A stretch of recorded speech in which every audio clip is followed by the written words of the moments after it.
Hello, welcome to another episode of Rebecca and Rebecca. I'm Rebecca Reed in Indiana, and this is my partner, Rebecca Yager in Texas. Hey, How- Rebecca. Hi, how are you? Oh, doing well. Trying to stay warm today. Yeah, well, yes, that gets to be a challenge this time of year sometimes. Absolutely. Well, we're here to talk about It's Your Love by Rachel D. Russell. And this is book two in the Fox Family series from Sunrise Publishing. And this is a contemporary romance. And Rebecca's going to read the blurb for us so that we kind of have a bigger picture of what we're talking about before we get started. Let's learn about the book. So, when Grayson Fox is asked to return home to Deep Haven and run the Wrangler activities for the local camp, the last thing he expects is to run into the one woman he never wanted to see again. Worse, she's his boss. But Grayson has big hopes for a life back in Oregon, and he must keep the promise to the camp in order to keep his dreams alive. Just because Beth Strauss has stuck around Deep Haven doesn't mean she doesn't want a bigger life. And becoming the camp assistant director is the first step to that bigger life. Of course, standing in her way happens to be the one man who has always managed to derail her dreams, the way too arrogant Grayson Fox.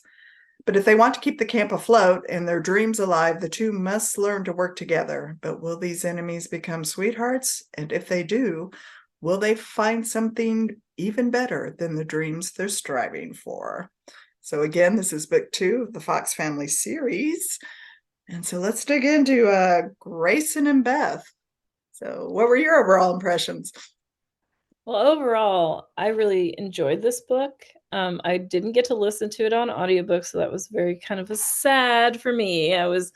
Because I just don't have time to sit and read, but I did enjoy this book. And it took me a bit to get into it, not because the story was slow, but just because my time was so limited. So I was reading little snippets at a time. And so it kind of like took me a bit to get the momentum going. Mhm. But once I got at about, I don't know, 75, 80%, then I was like trying to find time to read the book. So it was definitely a good read. It wasn't slow or anything like that. It was really just me that took me forever to read it. So You were um slow. I was slow. The book was not slow. The story was not slow. No, no, not What at about all. you? Yeah, I really enjoyed it. I guess we should mention for fans of Susan May Warren, they might remember the name of Haven because Susan has set several of her books there. So it's kind of a fun tie-in, and Susie May edited this series in this particular book too. So it's kind of fun to go back to Deep Haven if you're a fan of Mhm. Susan May Warren and read previous books of hers. Um, I really enjoyed it too. I think what we mentioned off air before we came on was some of the characters' dark moments, their backgrounds, histories. This isn't just a fluffy romance, it's a fun romance, but there's some serious back issues that are affecting the characters when we meet them at the point the story begins. And I'm really liking the real life, and if you read romance for escapism, you're still going to find your escapism, I think. But I do like the issues. I would agree. I really enjoyed, well, I'm a horse person.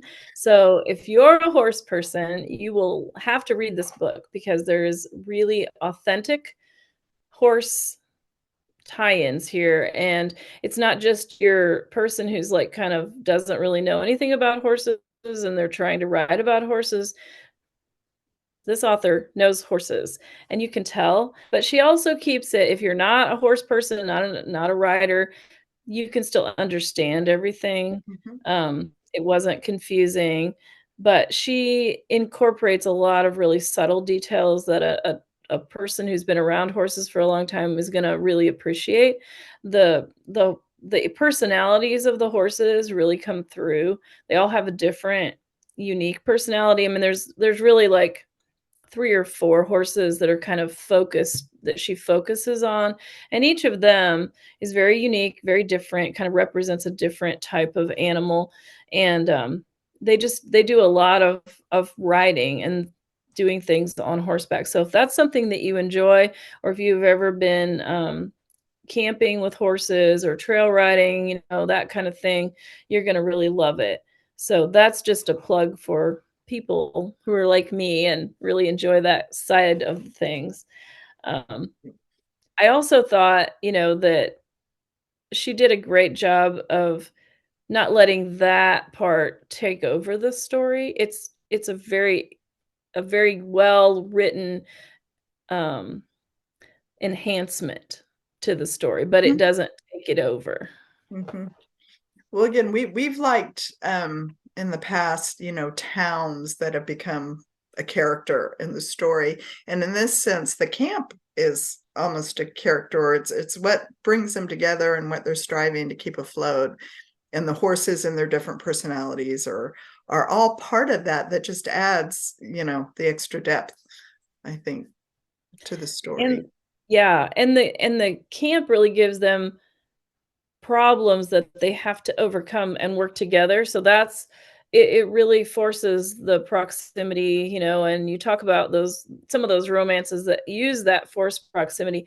This does, but it's not the same exact trope that as you would think. I mean, Mhm. it's a definitely a variation of that, but the kids that come too really present a different element as well, and they're able to really use, the kids' personalities to kind of pull out things from the 2 characters that maybe they didn't even realize they had or that they could do, things that they could do, and ways that they would and more ways to, like, work together, that they hadn't planned on specifically. Mhm. So that created, some really neat, touching moments, I thought, and it really showed Grayson's heart, especially when he got in with the kids, because that's his dream, is to start a ranch for kids in Oregon, and so he's not planning on staying in Deep Haven. He's from Deep Haven, he has a lot of ties to Deep Haven, and we see that, and you get to see Lake Superior, you get to see some of your favorite haunts, if like, as Rebecca mentioned, if you're fans of Deep Haven and Susie May Warren's Deep Haven, you're gonna see some of those things, but you're also gonna see some new things, and we're focused on the Fox Bakery because his sister, Grayson's sister, works there and owns it really now and runs it. And so you're going to get some of that, plus some of the characters that you've seen, Right, which just in makes previous books. Deep Haven. Well, this is book 2 that we're talking about, It's Your Love, and book 1 is Robin's story, Grayson's sister's Yeah. story, and that's how sweet it is, by the way. We'll give an extra plug for that. So, you can get to know even more about Deep Haven and this family, that's there, the Fox family. Yes, Grayson does have family there that he seems to be running from by staying in Oregon, and Beth, although she stayed in Deep Haven, is almost running away from life, getting out of Deep Haven or pursuing other Yeah. dreams. It's She has a lot. Well, her mother ran off on her and her father, um, and brother. She has a brother, older brother. Mhm. So her mother just took off. They don't really give you a lot of details on it, in the story, but her mother just left, it's like she's like, "I don't wanna do this anymore," or something along those lines, and just kind of left. She didn't even say goodbye, according to the story, so it's kind of a very, traumatic event for Beth, who was only 5 or No, it something was at a the little time, older than 9, I 10, I don't know, 9, think. 8. She wasn't very old, and she was still very young com for Mhm. relatively. Yeah. And, um, and so that becomes her she doesn't wanna be like mom. And so every time she starts to step into what people would normally consider the next phase of your life, I mean, after you graduate, you go off and you either start a job, you go to college, you go to trade school, you do something. She never really took that step because to her, it was too scary because she was approaching that leaving, and that leaving was a hurdle that she just couldn't get over. Mhm. Well, she felt like she'd be abandoning her father and Yeah. even in a sense her brother, and she didn't wanna, even though the leaving would have been a natural course in life, that was such a traumatic experience for her. She was abandoned by her mom. I mean, let's put it flat out there. Um, Yeah. that Yeah, that she has that whole abandonment issue that Mhm. and it's huge, it's not just a little.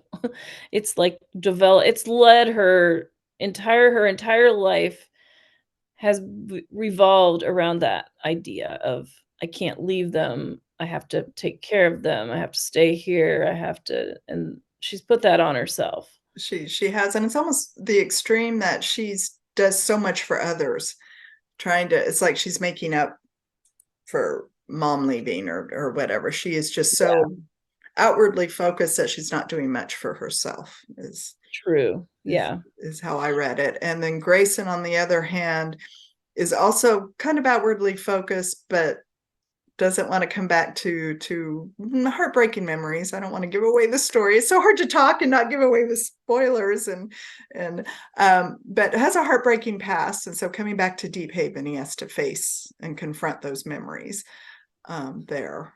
And you know, his sister's there, his grandparents are there, and he's not sure he wants to stay. He has a life planned. Yeah. Yeah, he's actually sure he doesn't wanna Yeah. stay at the beginning, of Yeah. course, things happen, and so then that comes into question, but, um, I speaking at it from a reader standpoint, it was just well put together, but from a writer's standpoint, I looked at this book from a writer's standpoint, and it really challenged me to look deeper into my character's backstory and really be sure what their issue what their issues really are, because and dig deeper for deeper issues, not just to let a surface issue be enough, and to really so that the story can really have a bigger impact, because that's what I thought this story I thought the author did a great job of formulating all of the things that happen. They funnel you into this one moment which where things just completely fall apart for both the Mhm. hero Mhm. and the heroine, and it totally hits their wounds and their lies, and I know I'm talking writer speak, but, like, for those of you who are writers, you'll know what I mean, and those kind of things are it hits it, nails it, like, exactly perfectly, Mhm. and they both come out of that completely broken from what happened, and then they have to, like, pick up, and then we have to find out whether the romance can survive Right. that breaking, because it just shattered both of them, and it was from a writer standpoint, when I read it, I'm like, "This is amazing." It was just really, really good.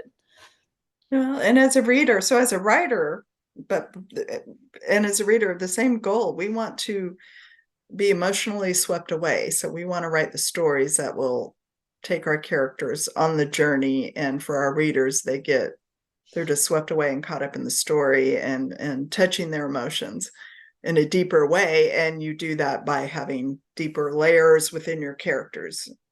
Uh, I know people complain like they get real upset when the hero and heroine break up when a simple conversation would have resolved whatever the little problem was. So it is good to go deeper, Mhm. and make things real, if that makes sense on that. But yeah, you get Yeah, emotionally swept away in the story. I would agree. Yeah. And I'm not gonna tell you what the ending is, but you will love how she brought it all together. I mean, I thought, because there were several things that could have happened, several ways she could have gone with it, and I really like how she did it, and I think it's kind of it's not the norm, maybe, I guess, is what I also like that it's not necessarily the norm Surprise. of Yeah. how it's usually done, which Yeah. is always awesome because it's gonna give you the feeling you want, but in a way that's a little bit unexpected.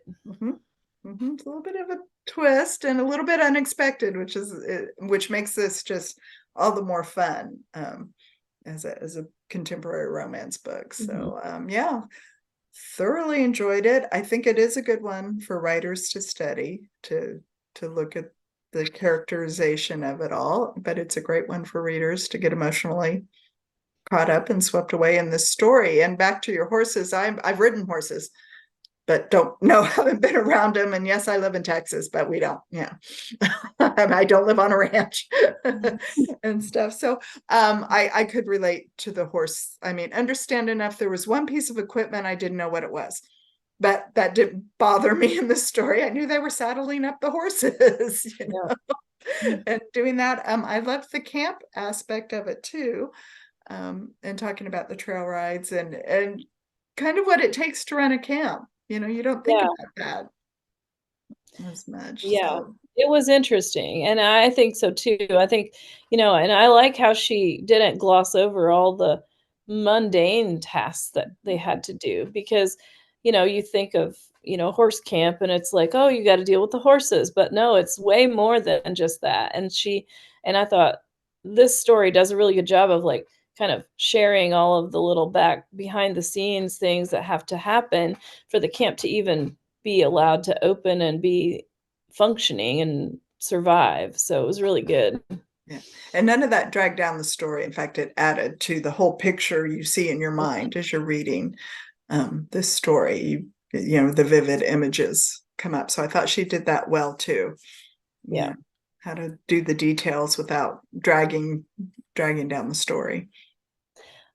One thing that I thought she did a really good job with was there was never, like, a conversation that was happening, and that was the only thing that was happening, if you know what I mean. Like, they were never just sitting and talking to each other. There was Mm-hmm. a they could have been sitting, but it might have been on the back of a horse while they were checking a trail, it might have been, at the table where she was doing all this other work that she had to do to keep the camp The running, or they paperwork. were planning something, or, there was always something else going on in the Mm-hmm. midst of that conversation, so it was never just like there was always movement, I guess. There was always Yeah. something, and I thought she did a fantastic job of that because that's something that, too, as a newer writer, you have to really be careful of because you just have a tendency to plump people on a porch step and say, "Alright, talk to each other," and you forget to weave in, like, all the things that are going on around them, and Rachel did a great job Mhm. of doing that. So, No, that's a really good point. Now that I think about it, they always were doing something, or they were helping Grayson's sister with bakery stuff, with big catering events. They were yeah, always doing something that just made, again, it makes the whole town come alive. And you picture them, the movie in your mind as you're reading the story, is clearer than just sitting somewhere at a table or on the front porch steps and stuff. So yeah, yeah, good observation. She's smart, y'all. Do you know that? But that's the fun of doing this. I'm going to sidetrack here, is that we see different things, different yeah, readers, which makes it fun to talk about. And of course, we'd love to hear from any of y'all out there of what you saw that we may have overlooked that yeah. jumped out at you. We're always happy to have comments and feedback on this. So um anything else? I think it's easy to say we recommend it. Definitely recommend it. Yeah, you should read it. The one before it is very good too, the sweet what was it called How again? sweet You're it the one with is. the titles and things. Yeah, How Sweet It Is, yes, that I've read that one as well, it was very good. Okay. I recommend it too, Yeah, so, and book 3 just released last month, with the Wayward Grayson, Fox sibling, and it's called The Way You Love Me. And so that one you should pick up now as well. So the whole series is out of the Fox family, so worth reading and worth picking up. yeah, We're excited. In a couple of weeks, we're going to talk to Rachel about this and her involvement. With the Fox family series and how much fun it might have been to write and put these characters together. Yeah. yes, I'm looking forward to hearing Rachel's, backstory comments on all of these things because it first of all, it's they're writing 3 books in a series, 3 different authors, but they're all related because 'cause they're all about a sibling. So, learning I'm interested in that idea of how you work together and get things, organized and make sure that your characters stay true. Because she had to write about Robin, who Mhm. was, as we mentioned earlier, Grayson's sister, who another author created that character. So Mhm. then how do you pull that character into your story and still make her authentic as she was originally made instead of creating her anew in your image, the image you have of her, because you have to keep her with what the other author already did. So that's a whole nother conversation there and Mhm. how that works. So, And then I'm sure you'll ask her about horses. So, oh, first of all, I wanna know where this beach is in Oregon because I want to go there. oh yeah, yeah, riding horses on the beach. Yeah. Yeah. So, well, good. We're going to have a great conversation then with Rachel, both on the writing side and the reading side, and even a little geography lesson, it sounds like. So, I say join us in a couple of weeks when we'll talk to Rachel D. Russell about this book, It's Your Love. Yep, we'll see you then. Make sure you, sign up to subscribe to it so you won't miss any of the episodes that we have on YouTube, and there's also, if you're just a listener, don't forget we're available on a lot of platforms, Spotify, Apple, um, Google, I don't know, there's a whole bunch. If you go to Find our our website, you can find them all there, so Yeah, we have a link tree list of everywhere where you can find us. So yeah, good point. All right. Well, then we'll see y'all in a couple of weeks when we talk to Rachel Russell about It's Your Love. alright, bye-bye.